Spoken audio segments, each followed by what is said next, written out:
In this video, I'm going to cover how and why we use our tuners in band class. So most people should have in their possession a combination tuner and metronome. Okay, all the metronome features are located on this side of the device, and we will have another video about how to use your metronome in the near future.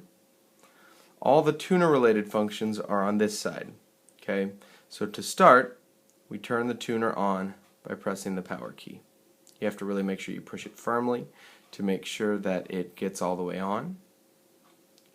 The primary function of the tuner is to detect any musical sound that it hears, tell you what note it's hearing, and tell you if that note is sharp, flat, or in tune. So here I'll demonstrate on my clarinet an open G, and we'll see how the pitch is.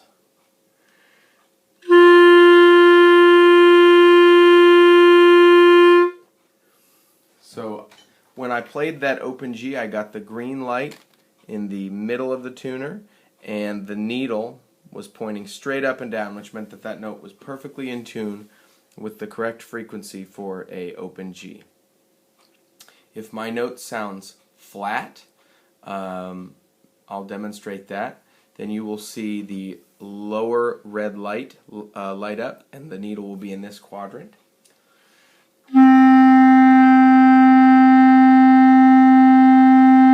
Okay, in that case the note was only a little bit flat, so you could see both the red light and the green light were lit up.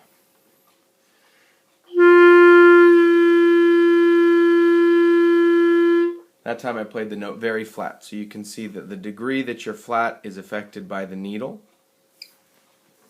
If my note is sharp, see if I can get a sharp one here.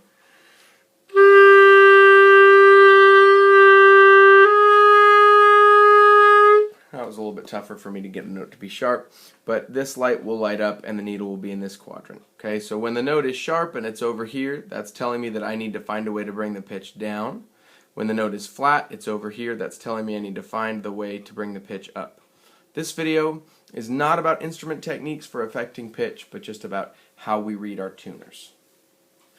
I'll point out that the note that is displayed, the letter name, is not necessarily the note name of your instrument. Okay, you probably noticed when I said I was going to play an open G on the clarinet, the tuner actually said F.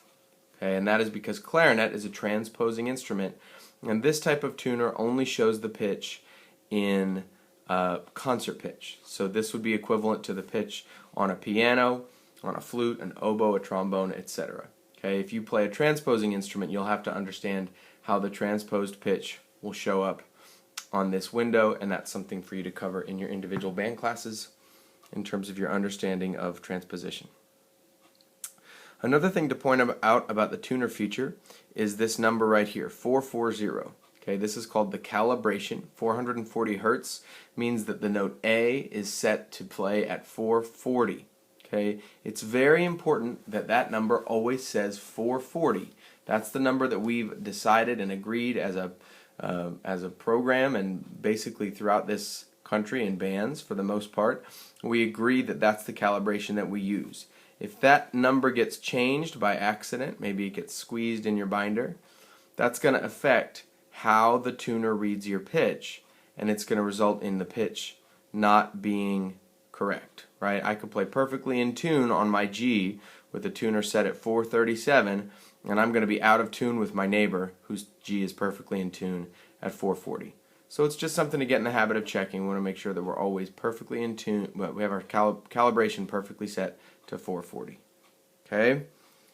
There's a few more things to note here before we move on.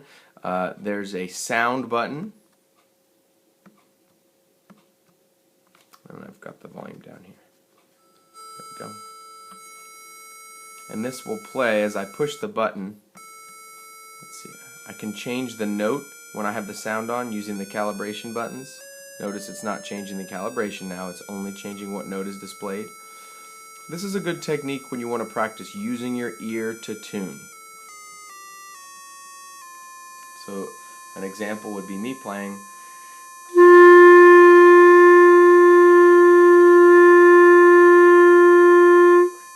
adjusting the pitch to make it match. So that's an important skill for us to have and something for you to practice. Okay? There's a sound back button here. This is kind of an annoying feature. What happens when sound back is activated is that the tuner will play back to you whatever note it hears.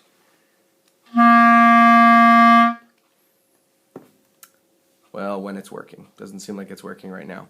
But you'll find that when you have sound back activated, the tuner will play a note and can be kind of distracting, so we just want to leave that off. That's not something that we use. Next, I want to talk to you about the clip-on pickup and why we use that. So up till now, the tuner has been reading my sound from this microphone, MIC, okay, which is just fine when I'm practicing by myself. When I'm in band class, though, everybody's playing their instrument at the same time, and the tuner is not going to know who to listen to. It's not going to know whether to tune me or to listen to my neighbor or the trumpet player sitting 5 seats down from me. So we have this really great feature, which is an input jack over here on the side. Okay, and we take our clip-on. It's called a contact microphone, but we usually call it a pickup for short because it picks up the sound. And we plug it into the input, and then we'll clip this end onto our bell.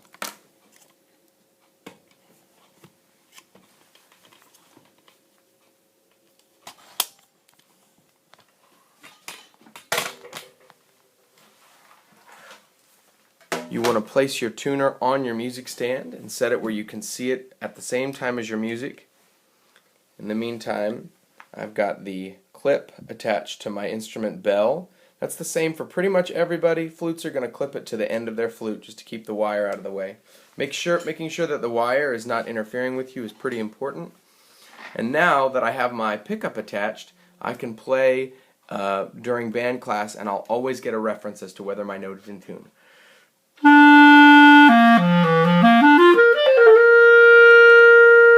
Okay, that's allowing me to always make adjustments to my pitch, help me get used to what in tune is going to sound like by making sure that I'm playing in tune all the time. And we want to make sure that we have this set up at the start of every class so that we're always getting this input. Okay, it's also a great way to tune at the beginning of class, or if we're during class and we need to make an adjustment to the settings on our instrument, we've got our tuner here to make sure that we can do that. I hope this video was very helpful. Please remember to always have your tuner in band class. Thanks, and have a great day.